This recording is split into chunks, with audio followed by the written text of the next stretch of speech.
Bom, gente, no bloco anterior nós havíamos conversado um pouco sobre a questão da história do trabalho, né? E eu cheguei e falei até mais ou menos a ideia de quando começou a Revolução Industrial. A Revolução Industrial,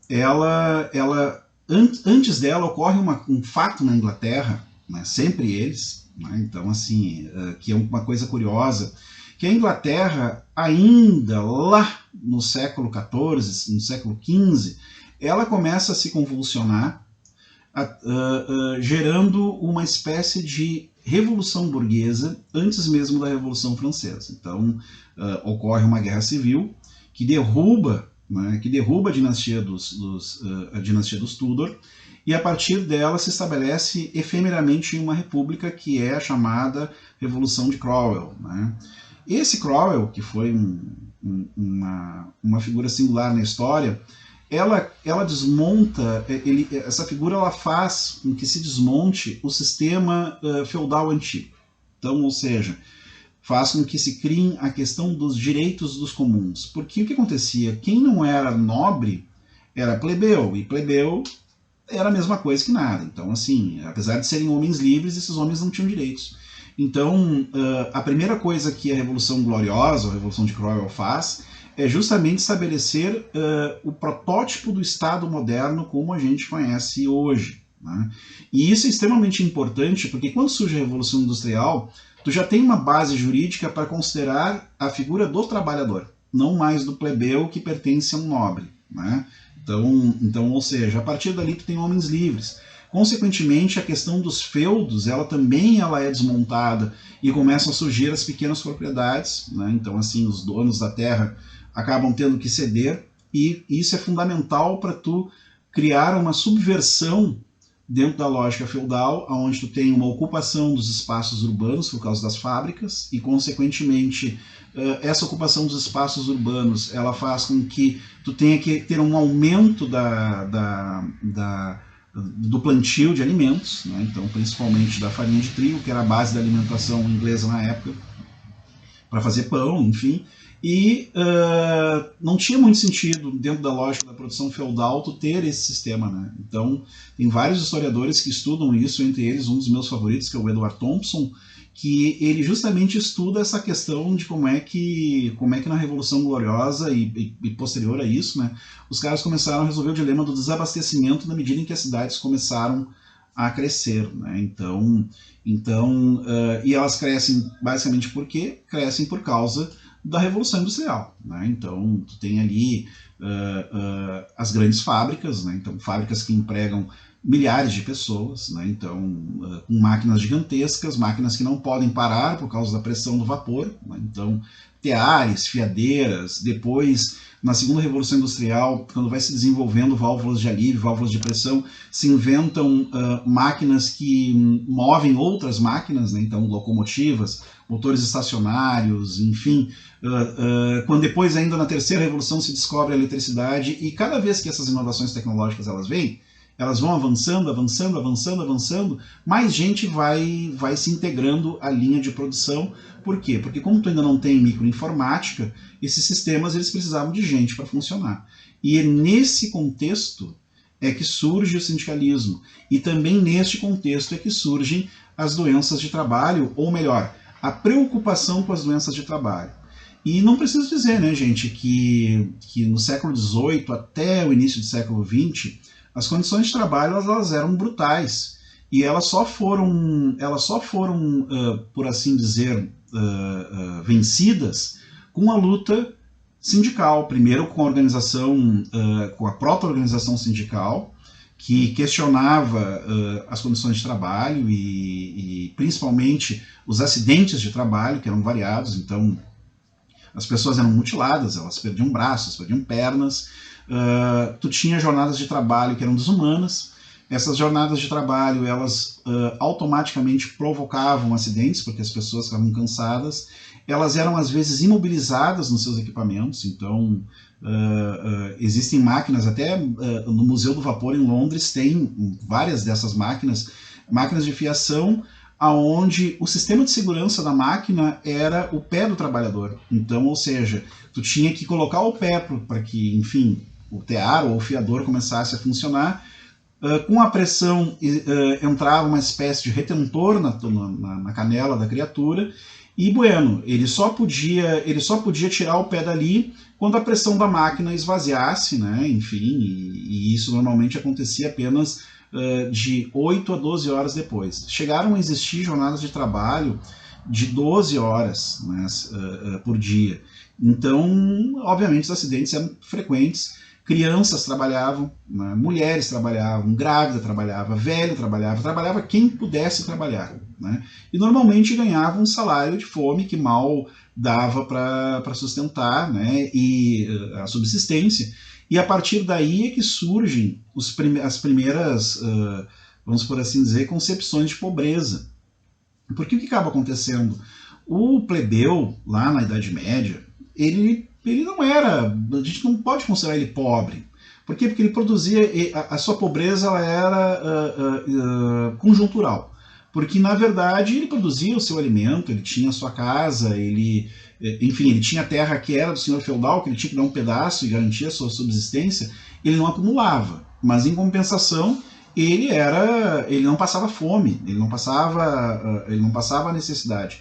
Só que o que acabou acontecendo? Quando tu financiarizou o trabalho, tu acabou gerando uma estrutura social que fez com que essa classe de operários, que no marxismo a gente chama de proletários, né? Então essa proletários por quê? Porque, bom, essas pessoas começam a se reproduzir, elas moram todas juntas num novo sistema urbano que desde o Império Romano ele tinha sido abandonado, que é a questão de tu ter lá um monte de gente morando no mesmo lugar, e consequentemente as relações pessoais e interpessoais elas são cada vez mais intensas e as mulheres começam a engravidar, começam a ter filhos, né? Enfim, as estruturas sociais e religiosas, principalmente católicas, que elas, vamos por assim dizer, funcionavam como uma espécie de freio, elas ainda existem, mas dentro dessas camadas baixas da sociedade, elas são bem mais relaxadas, então, consequentemente, tu tem, como tu não tem uma política pública de saúde ainda nesse período, tu tem as mulheres tendo uma imensa quantidade de filhos, todos esses filhos, quando chegam ali nos 5, 6 anos de idade, eles começam a trabalhar nas fábricas, então tu tem assim uma família às vezes de 12, 13 pessoas morando no equivalente a um apartamento hoje moderno de 2 dormitórios e, enfim, todos ganhando um salário de fome, que normalmente ele era praticamente gasto para que a pessoa se mantivesse viva.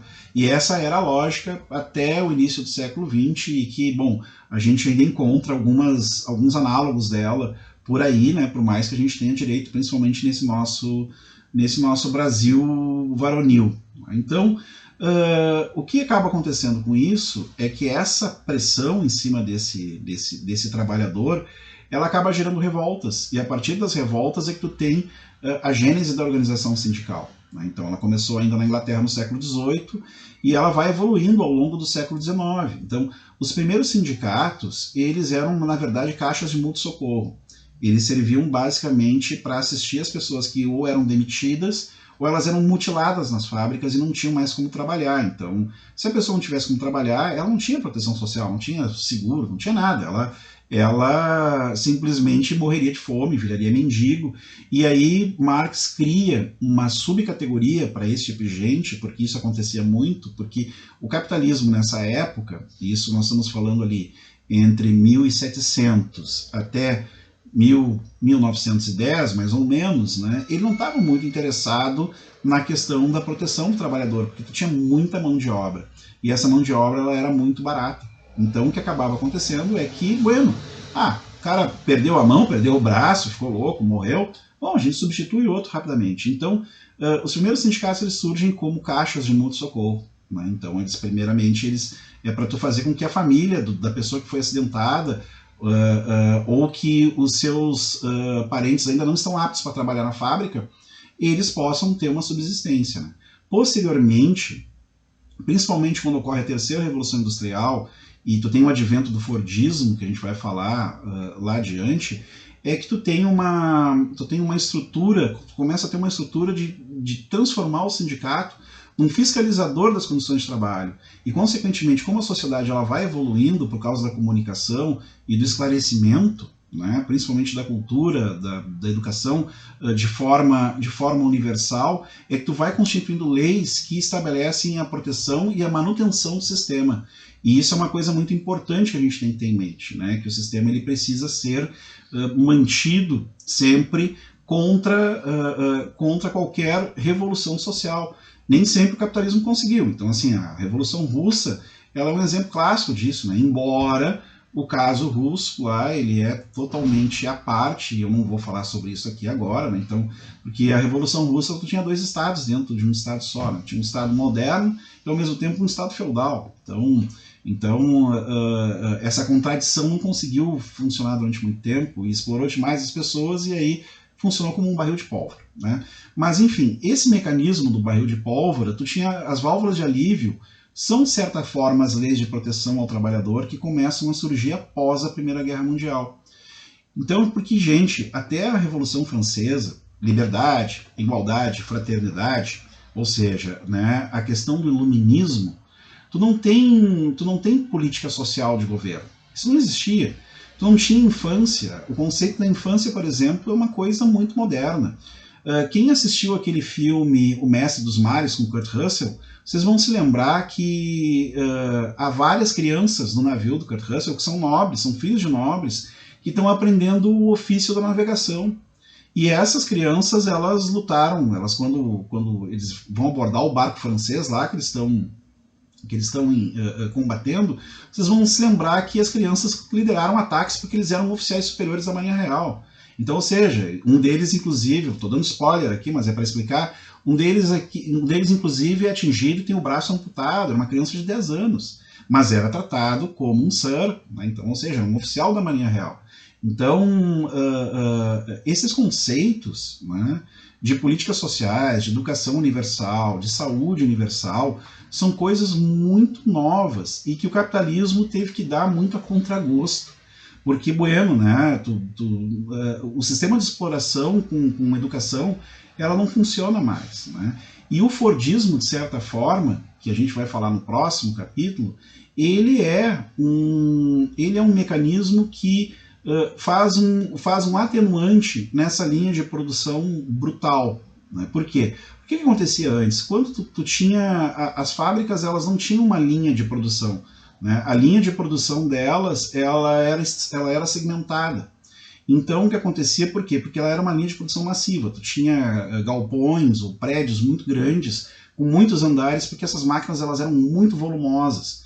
Então, tu não conseguia estabelecer a linha de produção toda num lugar só. Então, ou seja, as coisas todas eram fabricadas num espaço só. O Ford, ele inventou uma linha de produção onde isso não acontece, né? As peças são manufaturadas previamente e posteriormente elas são montadas numa linha, né? E isso foi extremamente importante, né? E isso a gente já está falando ali no iniciozinho do século XX, isso foi extremamente importante para as nossas concepções de sindicalismo. Por quê? Porque os trabalhadores puderam visualizar o sofrimento do outro. E isso é uma coisa que provocou uma revolução no movimento sindical. E é sobre isso e muito mais que a gente vai falar no próximo bloco. Tá bom, gente? Se você gostou desse vídeo, dá um likezinho ali, se inscreve no nosso canal que muita coisa boa vem, tem vida de bancário, tem papo de bancário, tem as nossas lives, né? Então nos sigam, por favor. Era isso, até daqui a pouco.